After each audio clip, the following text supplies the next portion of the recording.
திருச்சிற்றம்பலம். அருள்மிகு காசி ஆரண்யேஸ்வர பெருமான் திருவடிகள் போற்றி போற்றி. ஆபத் சகாயேஸ்வர பெருமான் திருவடிகள் போற்றி போற்றி. திரு ஞானசம்பந்த பெருமான் திருவடிகள் போற்றி போற்றி. வரலாற்று முறையிலே 141வது திருப்பதிகம் திரு இரும்பூலை, திருமுறை 2 36வது திருப்பதிகம். இந்த இரும்பூலைங்கிறது ஆலங்குடின்னு இப்போ வழங்கக்கூடிய ஒரு கோவில். கும்பகோணத்திலிருந்து நீடாமங்கலம் செல்ற வழியில இத்திருத்தலம் இருக்கு. சம்பந்த பெருமானால் பாடல் பெற்ற திருப்பதி. சுவாமியுடைய திருமேனி ஒரு 1 அடி உயரம், ஒரு 6 அடி அகலத்தில் அப்படி கற்பனை பண்ணா இப்படி ஒரு அழகான சிவலிங்க திருமேனி. பூளை செடி தலவிருட்சம், அதனாலதான் இது இரும்புலைன்னு ஒரு பெயர் வந்தது. அந்த பூளை பூ போன்று ஆகும் இப்பிறப்பு அப்படின்னு நம்ம சேக்கிலார் பெருமான் கூட திருநாளை போவார் வரலாறுல குறிப்பிட்டிருக்கார், நாயனார் வரலாறுல. அது என்னன்னா, அனிச்ச மலராவது முகந்து பார்க்க உடனே அப்படியே குறைஞ்சு போயிடும், வாடி போயிடும். ஆனா இந்த பூளை செடிங்கிற இந்த வரக்கூடிய பூளை பூ பார்த்தீங்கன்னா, அந்த பிடுங்கும் போதே, அந்த பூவை எடுக்கும் போதே வாடி போயிடும். இந்த வாழ்க்கை இவ்வளவு சின்ன விஷயத்துல சீக்கிரமா முடிய போற வாழ்க்கை. அப்படி பிறந்தா மாதிரி பிறந்து மின்னல் மாதிரி மறைஞ்சு போகுது. அதனாலதான் இந்த பூளைங்கிறது இங்க தலவிருஷம்ங்கிற அமைப்புல இருக்கக்கூடிய நிலையில இருக்கு. திருச்சிற்றம்பலம். அதுனா ஆளால விஷம் அருந்தியதாலே ஆலங்குடி, அந்த பெருமான் அமர்ந்த இடம் ஆலங்குடி அப்படின்ற ஒரு வழக்கு வருகிறது. திருச்சிற்றம்பலம். சீரார்கடலே தொழிவீர் இது செப்பீர். இந்த பதியம் முழுக்க வினா உரை. அதாவது சுவாமி வினா கேட்கிறாரு. நல்ல அடியார்களே, நான் சொல்ற விஷயம் இருக்குது, இதற்கு பதில் சொல்லுங்க அப்படின்னு சொல்லி கேட்கிறார். சீரார் கடலே தொழுவீர், பெருமானுடைய பெருமை மிக்க அந்த திருவடியை தொடக்கூடிய அடியவர்களே சொல்லுங்கள், இது செப்பீர். வாரார் முளைமங்கையொடும் உடனாகி, நல்ல உமையோடு கூடி, ஏறார் இரும்புலை இடம் கொண்ட ஈசன், நல்ல அழகு பொருந்தி அந்த இரும்புலை அப்படிங்கிற சிவாலயத்திலே அருளக்கூடிய ஈசனே பெருமானே. காரார் கடல் நஞ்சு அமுதுண்ட கருத்தே, நல்ல கருமை பொருந்திய கடலில் இருக்கக்கூடிய நஞ்சினை அமுதமாக உண்ட காரணம் என்ன சொல்லுங்கள் தொண்டர்களே அப்படி கேட்கிற.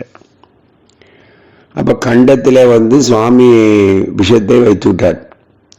அப்ப இதுல என்ன பொருள் அப்படின்னு சொன்னா, யாராலையுமே சாப்பிட முடியாத சுவாமி உண்டுட்டார். அப்ப இந்த உலகத்துக்கெல்லாம் காக்கும் காவலனாக இருக்கிறாருங்கிறது குறிப்பு.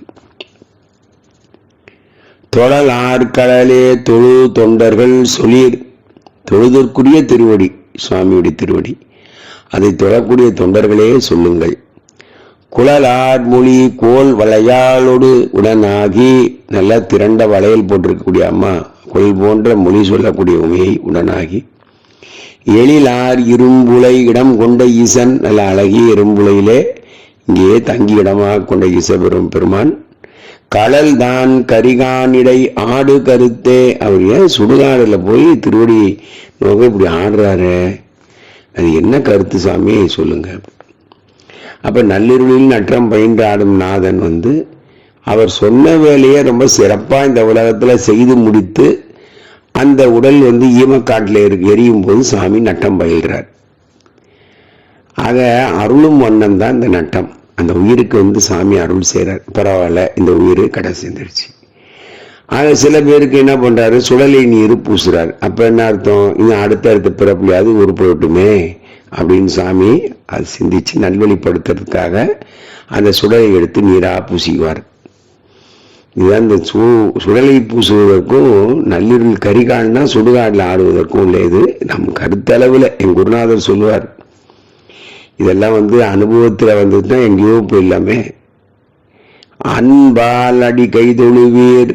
நல்ல அன்பு பெருமான் மேல ரொம்ப அன்பா கைதொழ வழிபடக்கூடியவங்களே, அறியீரே அறிவீர்களா.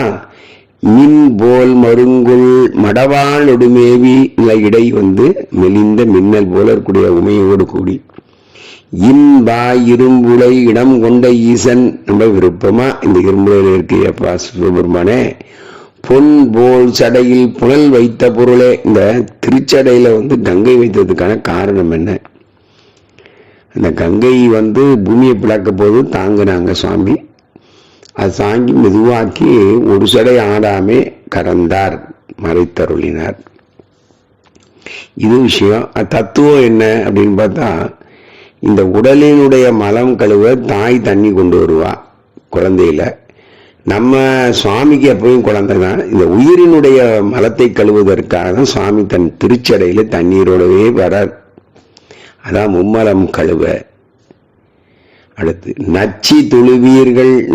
நச்சு துந்தா அப்படின்னு தெலுங்குல. நச்சினா விரும்பி, இது ரூட் வேர்டு, தமிழ் வேர்டு. அது நச்சி தொழுவீர்கள், விரும்பி வழிபடுங்க. நமக்கு இது சொல்லீர் அடியார்களே, எனக்கு இது சொல்லுங்க. கட்சி பொலிகாம கொடி உடன் கூடி அந்த ஏழவார் உமை நங்கை என்றும் ஏத்தி வழிபட பெற்ற கால காலனை கம்பன் எம்மானை காணக்கணடியேன் பெற்றவர். காஞ்சிபுரத்தில் பதிகம் பண்றார் சுந்தரர். அப்படிப்பட்ட அந்த பெருமாட்டியோடு இருக்கக்கூடிய பெருமானே இச்சித்து ரொம்ப ஆசைப்பட்டு திரு இரும்புலை இடம் கொண்ட ஈசன். திரு இரும்புலை, திரும்புலை அப்படின்னு சொல்ற. திரு இரும்புலைய திரும்புலை, திரும்பூலை அப்படின்னு சொல்ற பாருங்க. திருன்னு தன் வாக்கிலேயே சுவாமி பாடல் பெற்ற தலத்தை உணர்த்துது. விரும்பிய தலத்தில் இருக்க பெருமானே உச்சி தலையில் பலி கொண்டு உழல் ஊனே. நீ தலையில கபாலம் ஏந்தி பழி பிச்சை எடுக்க போறியதுக்கு என்ன காரணம்? இதை உணர்ந்து திரியதுக்கு என்ன காரணம்? இது பல முறை சொல்லியிருக்கோம். யாராலையுமே பெற முடியாதது என்னவோ அது சிவபெருமானால் மட்டும்தான் பெற முடியும். அதுதான் நம்முடைய வேண்டாத ஆணவம். அதை வாங்கிறது தான் அப்போ வர. அது ரொம்ப அருமையான விஷயங்கள். அடுத்து 5வது பாட்டு. சுற்று ஆழ்ந்து அடிய தொழுவீர். சுவாமி எப்பயுமே வளமா தான் வழிபடணும், நேரா போய் வழிபடக்கூடாது. ஏன் அப்படின்னு சொன்னா, அதை சுற்றும் போது நம்முடைய மனம் ஒருமைப்படும். ரொம்ப ஆனந்தம், அதீத ஆனந்தம். இல்லை கோவில மூட போறாங்கன்னா நேரம் ஓடி போறது தப்பு இல்லை. சுத்தி வர்றதுக்குள்ள கோயில் மூட்டாங்கன்னா அந்த மாதிரி நேரங்கள்ல இதெல்லாம் பார்க்கக்கூடாது. ஆனா பொதுவான விதி எதுனா, வலம் தான் உள்ள நுழையணும். அதுதான் பொது விதி. அப்படி சொல்லக்கூடிய அடியவர்களே சொல்லுங்கள். நல் தாழ் குழல் நங்கையோடும் நல்ல நீண்ட தாழ்ந்த கூந்தலுடைய உமையுடன் உடனாகி எற்றே இரும்புலை இடம் கொண்ட ஈசன். என்ன தன்மைன்னே தெரியலையே. அப்படி இருக்கக்கூடிய பெருமானே புற்றாடு அரவு என்பு பூண்ட பொருளே. இதுக்கு அந்த மாதிரி எத்தன்மையுடையதை நீ புற்று இருக்கக்கூடிய பாம்பையும் எலும்பியும் போட்டுக்கிட்டு இருக்கியே, அதுக்கு என்ன காரணம்? ரொம்ப மோசமானவன் கூட சிவபெருமன்ட்ட போன நல்லவன் ஆயிடுவான். அது நம்ம தான் அதுக்கு சாட்சி. அது என்ன, நான் நல்லவன் சொல்ல முடியாது, ஆனா கொஞ்சம் பரவாயில்லன்னு சொல்லிக்கலாம். அது மாதிரி எவ்வளோ பெரிய ரவுடிங்கெல்லாம் கூட அப்பாயிண்ட போனோடனே அவன் நல்லவன் ஆயிடுவான். அது போலதான் அதுதான் இந்த நாகத்தை வைத்திருக்க. நாகம் பாம்பும் மதியும் பகை தீர்த்து அதுக்கு எதுவுமே தெரியாம பகையே தெரியாம அப்பாட்ட இருக்கு. அது போல எவ்வளவு நீட்சமானதா இருந்தாலும். அதே மாதிரி எலும்பை மாலையா போட்டிருக்காரு. கங்காளன் பூசும் கவசத்திருநீற்று. அது என்ன அப்படின்னா, அந்த உயிர்களெல்லாம் தன்னையுள்ள ஒடுக்கி அவைகளை திரும்ப திருவாவதாரம் செய்த நல்ல மேன்மையான உயிர்களை எல்லாம் சாமி ஊழி காலத்திலே தன் மீது எலும்பாகவும் ஓடாகவும் இப்படிலாம் வச்சுட்டு திரும்பவும் அந்த உடல் கொடுப்பதற்காக வண்ணம் செய்கிறார் சாமி. இதான் அப்படியே ஐயா சொல்லிட்டார். தோடு ஆர் மலர் தூய் தொடு தொண்டர்கள் சொல்லீர். நல்ல இதழ் கொண்ட மலர்களை சுவாமி மேல வைத்து தொழக்கூடிய அன்பர்களே தூவி தொழுது. தூவினா தொழுது, தூவுதல், தூவி தொழுதுடைய தொண்டர்களே சொல்லுங்கள்.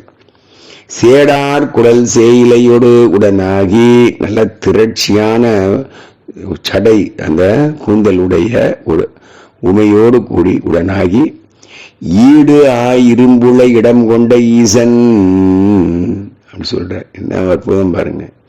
அது ரொம்ப பெருமை மிக்க பெருமான். அப்படிப்பட்ட இந்த கோவிலில் இருக்கக்கூடிய பெருமான். காடு ஆறு கடு வேடுவன் ஆன கருத்தே. இந்த காண்டில வேடுவனாக வந்த காரணம் என்னவோ அது பார்த்திபன், அந்த அர்ஜுனனுடைய ஆணவத்தை நீக்குவதற்காக. ஒருக்கும் மனத்து அன்பருளீர் இது சொல்லீர். அந்த ஒருவன் என்னும் ஒருவன் சிவபெருமான் தான்பா, எனக்கு வேற யாருமே தெரியாது, எல்லாரும் அடியவர்கள், சாமி மட்டும்தான் இறைவன், ஒரு நிலைய மனம் வைத்து உணர் ஞான சம்பந்தன். அப்படி இருக்கக்கூடிய வழிபடக்கூடிய அன்பர்களே சொல்லுங்கள். பருக்கை மதவேளம் உரித்து உமையோடும், நல்ல பெரிய துதிக்கையுடைய அந்த மத வேலம், அப்படி மதம் பிடிச்ச அந்த யானையை உரித்தாரே, உமையோடும் இருக்கை இரும்புழை இடம் கொண்ட ஈசன், உரித்து உமையோடு இருக்கக்கூடிய பெருமான், அரக்கன் உரம் தீர்த்து அருள் ஆக்கியவாறே. என்ன சுவாமியா, அரக்கனுக்கு அவனை ஆணவத்தை அழிச்சு திரும்ப அருளும் கொடுத்துட்டியே, அதான் அப்பா. தந்தைன்னு சொல்றோமே, அதுதான் தந்தைக்கு எப்ப நமக்கு செல்லம் கொடுக்கணும், எப்ப நமக்கு உதைக்கணும் எல்லாமே தெரியும். அதான் நம் தந்தை இறைவன். துயராயின நீங்கி தொழும் தொண்டர் சொல்லியர், எல்லா துயரும் நீங்கி பெருமான் மேல் அன்புடைய தொண்டர்களே சொல்லுங்கள். கயலார் கருங்கண்ணியோடும் உடனாகி, நல்ல மீன் போன்ற கரிய அந்த கண்களுடைய உமையோடு கூடி உடனாகி, இயல்பா இரும்புலை இடம் கொண்ட ஈசன், இயல்பா அது அவர் வழக்கமான ஒரு விஷயம், அது அப்படி இருக்கக்கூடிய இரும்புலையில் இருக்கக்கூடிய பெருமானே, முயல்வார் இருவர்க்கு எரியாகிய மொய்மையே. அந்த திருமாலும் பிரம்மனும் பார்க்க போறாங்க, அவங்களுக்கு அப்படியே ஒளிமயமா எரிமலையா அங்கும் இல்லாதபடி எங்கும் பிரகாசமா ஆதி அந்தம் இல்லாம ஒரு காட்சி கொடுக்குற. அதுக்கு என்னதான் சாமி காரணம் அப்படிங்க. அப்ப என்ன அர்த்தம் அப்படின்னு சொன்னா, சுவாமிக்கு எல்லையே இல்லை, அவர் ஆறறிவார் அண்ணல் அகலமும் நீளமும், அதை உணர்த்துறதுக்காக தான். அவர் யாராலையுமே ஒரு இருப்பு வைத்தோ இது இவன் இவ்வொரு இவ்வண்ணத்தன் அப்படின்னா எளிதான் காட்ட முடியாது. அதான் அது இயல்பு அவருடைய, அதுதான் அந்த அருவ நிலைன்னு சொல்றோம், எங்கும் நிறைந்து இருக்கக்கூடிய நிலை. அதை உணர்த்துறதுக்கு தான் சுவாமி அந்த ஆதி அந்தம் இல்லாத நிலையை காட்டுறார். இன்னொன்று, பணத்தாலும் செல்வத்தாலும் இறைவனை அடைய முடியாது. அந்த பணமும் செல்வம் ஒண்ணுதான். கல்வியாலும் செல்வத்தாலும், கல்விங்கிறது பிரம்மன், செல்வம்ங்கிறது திருமால். ஆக இவ இரண்டு பேரும் சரஸ்வதி லட்சுமின்னு இருக்கிறதுனால நம்ம அப்படி எடுத்துக்கலாம். அப்ப இந்த இரண்டு நம்மகிட்ட இருக்குன்னு வச்சுட்டு மட்டும் சாமி அடைய முடியாது. பக்தி வலையில் படுவோன் காண்க, அதை உணர்த்துவதற்காக சுவாமி இந்த மாதிரி எரியாகி இருந்த காரணம் இது. முயம்பே துணை நல்மலர் தூய் தொழும் தொண்டர்கள் சொல்லிர், அப்படியே இணை மலர் கொண்டு சாமியை போய் வழிபடுறாங்க, அப்படியே மனசுல தூய்மையான அடியார்கள். பனை மென்முலை பார்ப்பதியோடு உடனாகி, அந்த பார்வதியோடு சுவாமியை அம்மையப்பராயிருந்து, இணையில் இரும்பூளை இடம் கொண்ட ஈசன், ஈடு இணையில்லாத இது இரும்பூளை, அதிலே தங்கியக்கூடிய ஈசன், அனைவில் சமன் சாக்கியம் ஆக்கியவாறே. எப்பா, நீ எதுக்காக இந்த சமனு சாக்கியரையும் படைச்ச? நீ நினைச்சிருந்தா சைவம் மட்டுமே இருந்துக்கலாம், இவ்வளோ இதே நீ எப்படிப்பா கொண்டு வந்த? இது பெரிய ரகசியம் இருக்கு. உயிரின் தன்மைக்கு ஏற்பதான் சுவாமி ஆட்கொள்றார். அது எப்படி அப்படின்னு சொன்னா, இப்ப ஒரு தன்மையில முதல்ல என்ன பண்ணுவாங்க, சைவமாகணும், நேரம் சபரிமலைக்கு போறதுக்கு ஒரு குருநாதர், அந்த குருநாதர் இவங்கெல்லாம் ஒரே இடத்துல வேலை செய்வாங்க. அப்ப இவங்க தன்மைக்கு ஏற்றதான் குருநாதரை அனுப்ப முடியும். இப்ப நமக்கு ஞான சம்பந்தரே குருவா வரணும் நமக்கு ஆசைதான், ஆனா அந்த உயிருக்குடைய தகுதி இருக்கணும்ல. அதனாலதான் யார் யாருக்கு என்னென்ன தகுதியோ தன்மையோ உயிரின் தன்மைக்கு ஏற்றபடிதான் அவர் வழிநடத்துறார். அப்ப இவ்வளவு சமயங்கள் எதற்குன்னு சொன்னா, அந்த உயிரினுடைய தன்மைக்கு ஏற்றவாறு அப்படியே மான காட்டி அப்படியே தன்னை அம்மான் பெம்மான காட்டுறார்.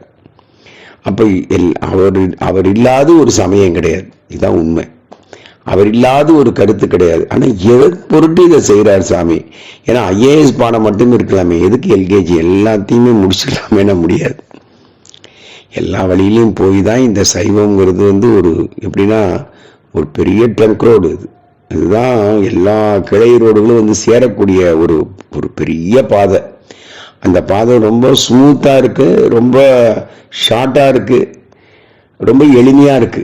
அதான் சைவ நெறி. ஆனா அந்த சைவ நெறிக்கு வர்றதற்கான பாதையை அறிவதற்கு பலவிதமான காடு மரடுகள்லாம் வராங்க.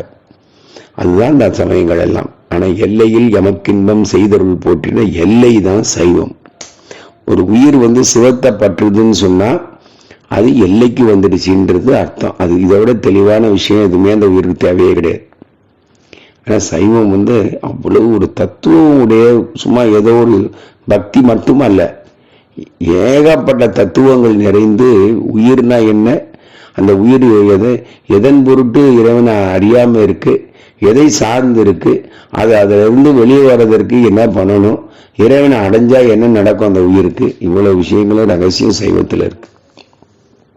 சித்தாந்தம். எந்தை இரும்புலை பதியம் நிறைவாகுது. 11வது பாடல். எந்தை இரும்புலை இடம் கொண்ட ஈசன், என் தந்தை சிவபெருமான் அவருக்கு இடமாக கொண்ட இந்த இரும்புலையிலே சந்தம் பயில், அப்படியே அவர் என்னப்பா, அவர் போய் ஓதுவாமூர்த்திங்கன்னா பயிற்சி பண்ணார நம்ம அப்பா ஞானசம்பந்தர். அப்படி சந்தம் அப்படியே அவர்கிட்ட பயில் தான். அப்படிப்பட்ட ஓதுவாமூர்த்தியோ. சண்பையுள் ஞான சம்பந்தன், சண்பைங்கிறது சீர்காழியினுடைய 12 பேரில் ஒன்று.